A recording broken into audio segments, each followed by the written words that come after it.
Mira Business FM. The sound of success. On the scale or fail today at Mira Business FM, this time from a simple family moment to a fully fledged business idea. So today's story is all about spotting opportunity in everyday life. When a UAE restaurateur noticed her kids reaching for sugary drinks, it's a problem for many people, I think. She decided to create something better instead of just saying no.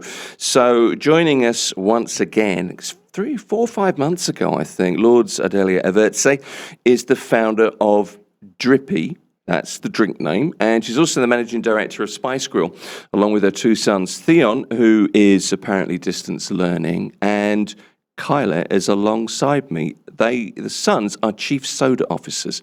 That's the story. Lourds, first of all, lovely to see you. Thank you, Tim. Thank you for having me again. You're welcome. It's good to have you back. And Kyla, good to meet you. Hello. Liverpool shirt, so you're going to be fine. You and I are going to get along, so that's okay. You're a chief soda officer. Lourds, I'm going to start with you.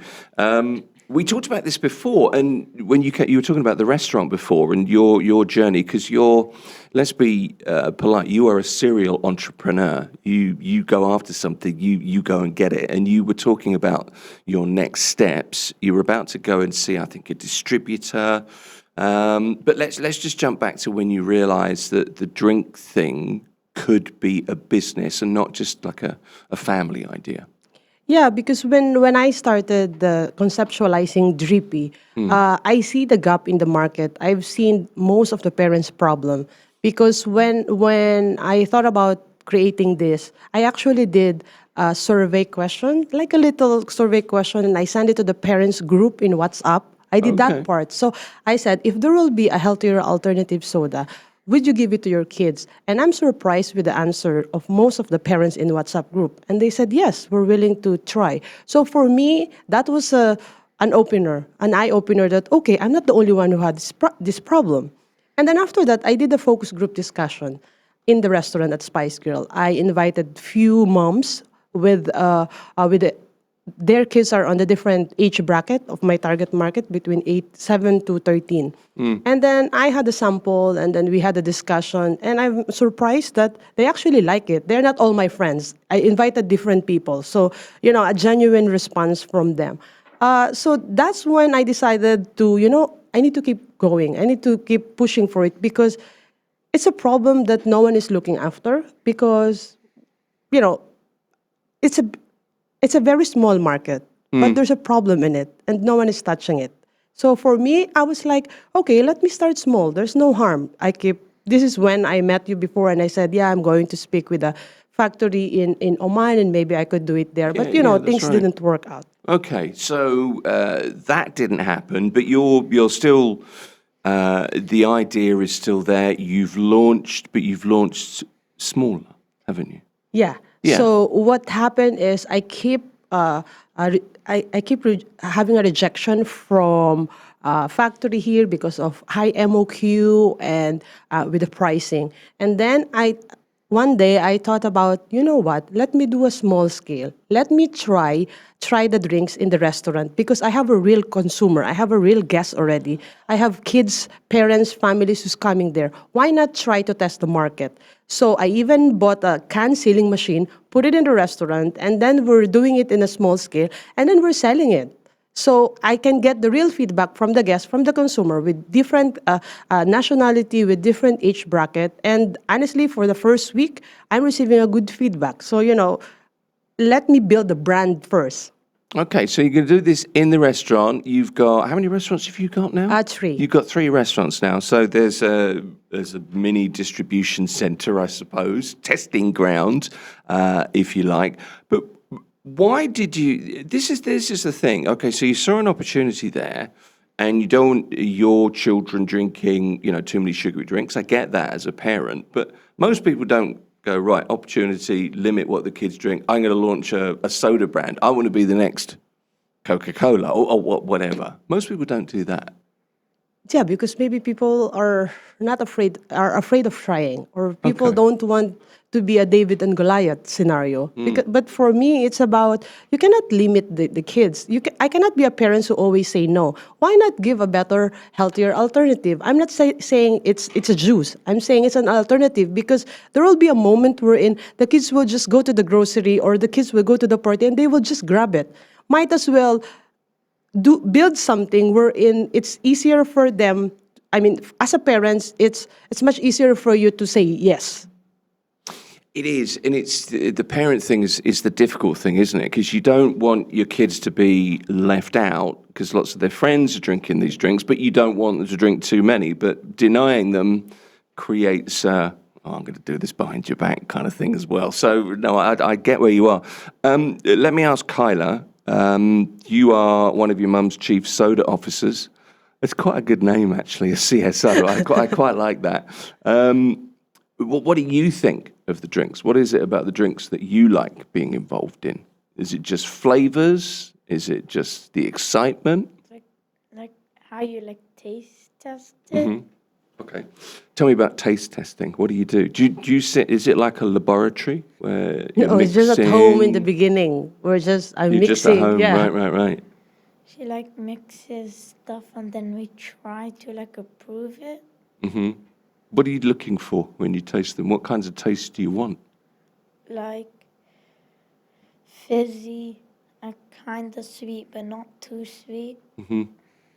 And Fruit flavors? yeah. Okay. What kinds of flavors have you got, Lourds? So what we have is the cola rush, and then we have the orange blast, and we have the citrus twist.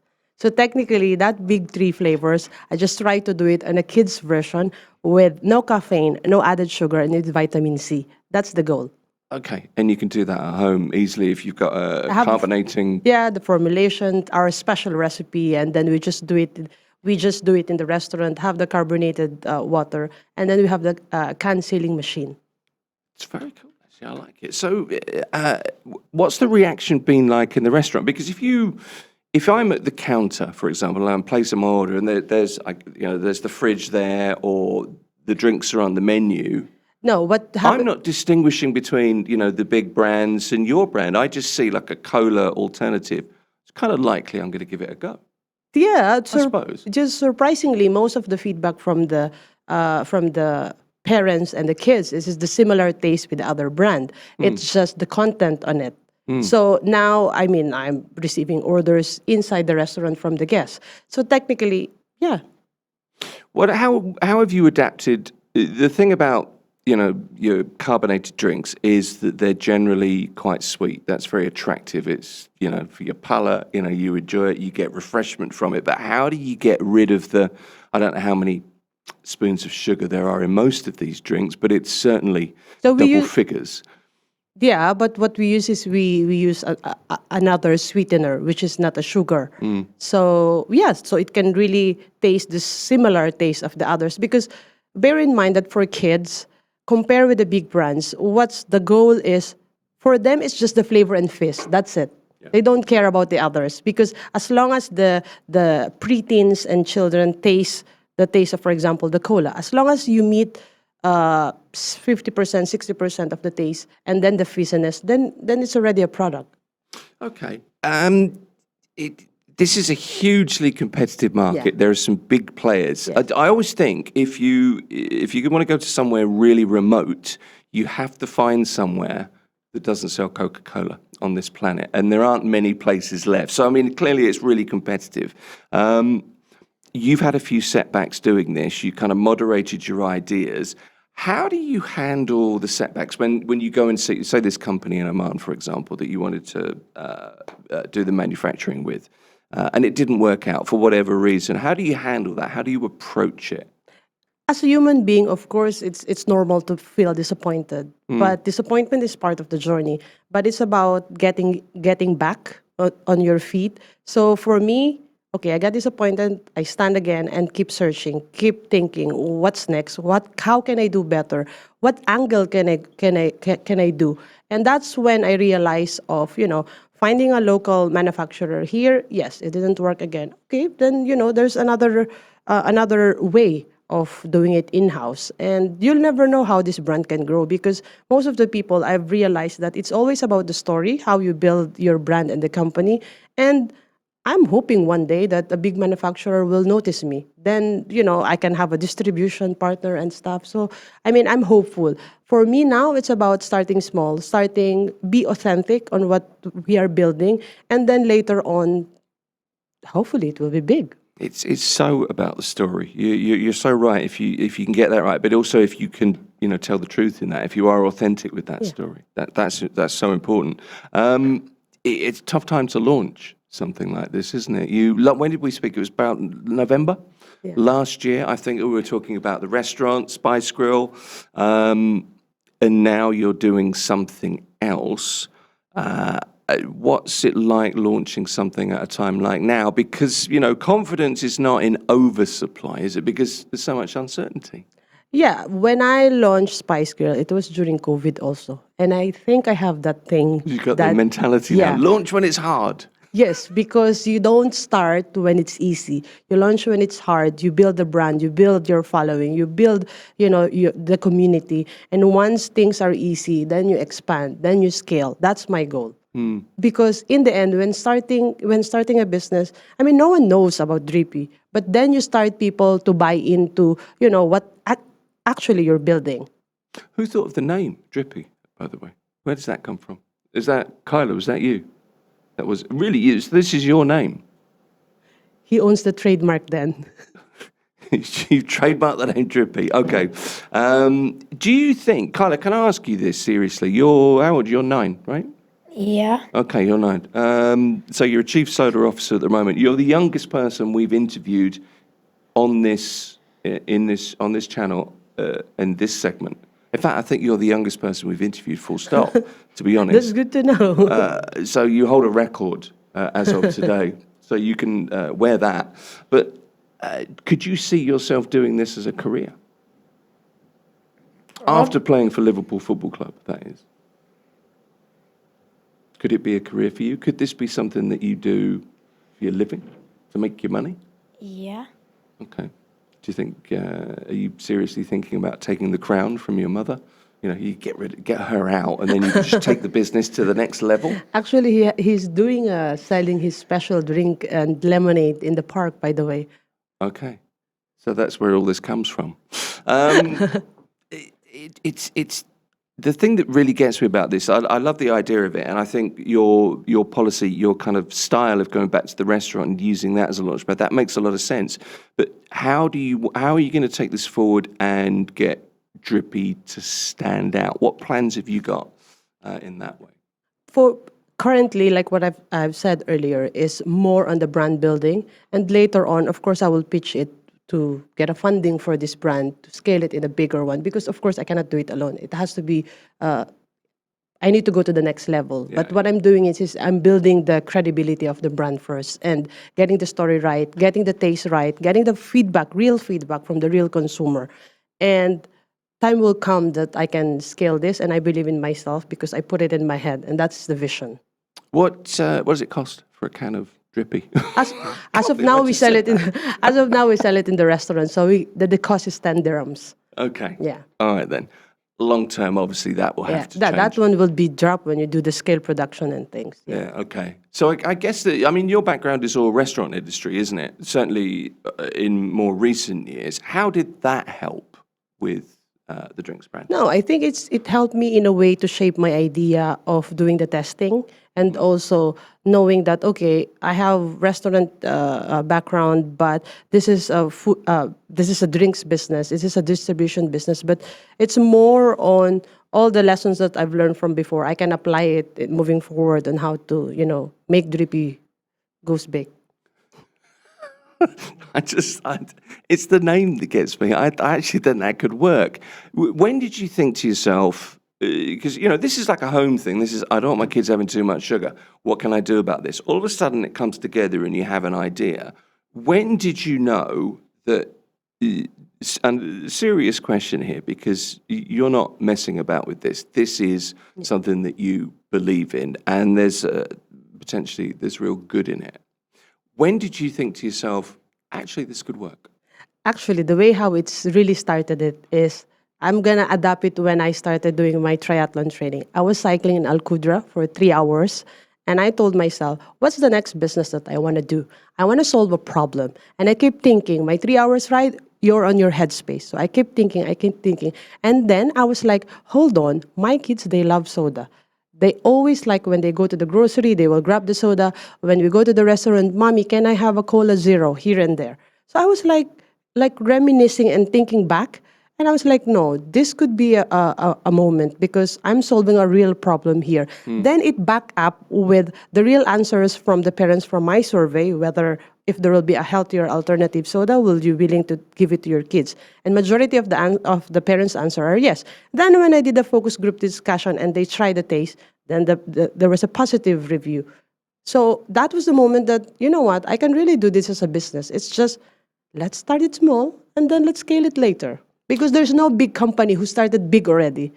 Oh, there's big companies, if you look back how they started, they also face all the struggle. They also face all uncertainty in the beginning. But the good thing is they never stop. And same with me, I will not stop. No, I know. I'm ever so slightly frightened when you come in because you're so dedicated. I remember you saying actually, I'd forgotten it until that point, but you use your sort of bike rides and the triathlons. Because you've got to occupy your mind, otherwise the pain takes over, doesn't it, I suppose? But you use that to sort of crystallize ideas. And everything, you're right, the biggest of the big brands began with just an idea. And it's about trying. It's about giving it a try. It's okay if you fail, no problem, because there is no successful people who are successful already in the beginning. They fail, they feel the uncertainty, how many rejection, how many even friends and family don't support. But you don't stop, you don't give up until you reach to that goal. And I'm fortunate enough because my kids at a young age, I'm exposing them to entrepreneur because when they grow up, I want them to be entrepreneur. Yeah, you want to instill some sort of mindset, don't you, I suppose? And sometimes you have to fail upwards. So if you think the ideas are great, it's not going to go the way you plan it in your head. You've got to be able to deal with that, haven't you? That's kind of at the crux of this whole segment, this kind of scale or fail idea that we're trying to get across. You're a parent, you're a founder. How do you balance that? When you've got the restaurant, you've got a drinks brand you're building. My guess is you were doing a triathlon yesterday, you said, so there are more ideas fermenting. Yeah, I was like, when I have the distribution of Drippy, I will give it to the kids who are there in triathlon supporting their parents. That's what my idea yesterday. Yeah. Now, I think I'll go back about the proper time management, how I'm doing it. Like what I said, I train in the morning and then I help my kids with the distance learning now. And then, go to the restaurant later. I'll go to the restaurant for our monthly meeting. I think it's about planning ahead of time. My week's calendar is already planned because that's how I cannot just do whatever is necessary. There's never going to be a spare moment for you. What surprised you about, okay, so you have the idea, there's the light bulb moment. What surprised you now that this has turned into, it's the early stage of a new business? That anything is possible and you don't give up on your idea or your dreams. If you wanna do something, you just need to work towards it. Don't give up just because it's hard. You keep going, you keep fighting until you reach what you wanted to reach. And now I'm happy that we launched the Drippy. Yes, it's in the restaurant, but it's happening. Okay. I mean, a lot of people would, a lot of people watching or listening to this would be thinking, "No, you can't take on the Coca-Colas. You can't do this." I'm not saying I'm taking. No. I know you're not, but you don't even think about that, do you? It's not about that. It's just you believe in this product. Yes, I'm not saying I want to beat them or be one of them. It's more about build something that, who knows, maybe they will notice us. You'll never know what future holds. But what I'm saying is you don't give up on because I know I'm solving a problem and I know there's a vision for this. I know it's hard, but it's about not giving up. Kyla, you got 3 flavors so far that you've been involved in? So you got a cola, you've got an orange, and a citrus flavor. Is that right? The lemon lime, yeah. The lemon lime flavor. What's your favorite? Probably cola. Yeah. Yeah, not surprised. Does it rate with all the other colas in the market? See, there you go. Okay, it's the ultimate taste test. He's just He like, approved, by the way. He approved all the flavors. actually, you and your brother approve. Yeah. Yeah. So you're in charge of that part of the business. If you Yeah. don't like it, whatever your mother says, it doesn't go through. No. You'd make the decision. Nice. What advice would you give, Lourds? Because you've got a successful restaurant business, very successful restaurant business. Hopefully, this is going to turn into the next business. But what advice would you give to somebody if they're thinking, "I'd like to do my own thing"? Yeah, I think it's about planning and preparing about your vision or your dream business, and you keep working towards it. And you have to put on your head that it will be hard. You might fail, but you don't stop until you reach your destination or your vision or your dream. What is your long-term vision? Final question I've asked. Yeah, for me, for the long-term vision for Drippy is because as of now, there is no homegrown brand for a healthier soda drinks in a drinks category. This is the first one. So for us is to have a share on to have the share on the kids beverage drink for a healthier soda alternative.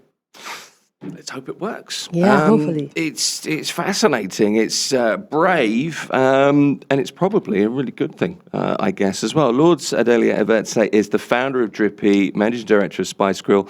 Kyla Evertse is the chief soda officer. So, guys, thank you very much for coming in. Thank you very much for having us. Good to see you, Kyla.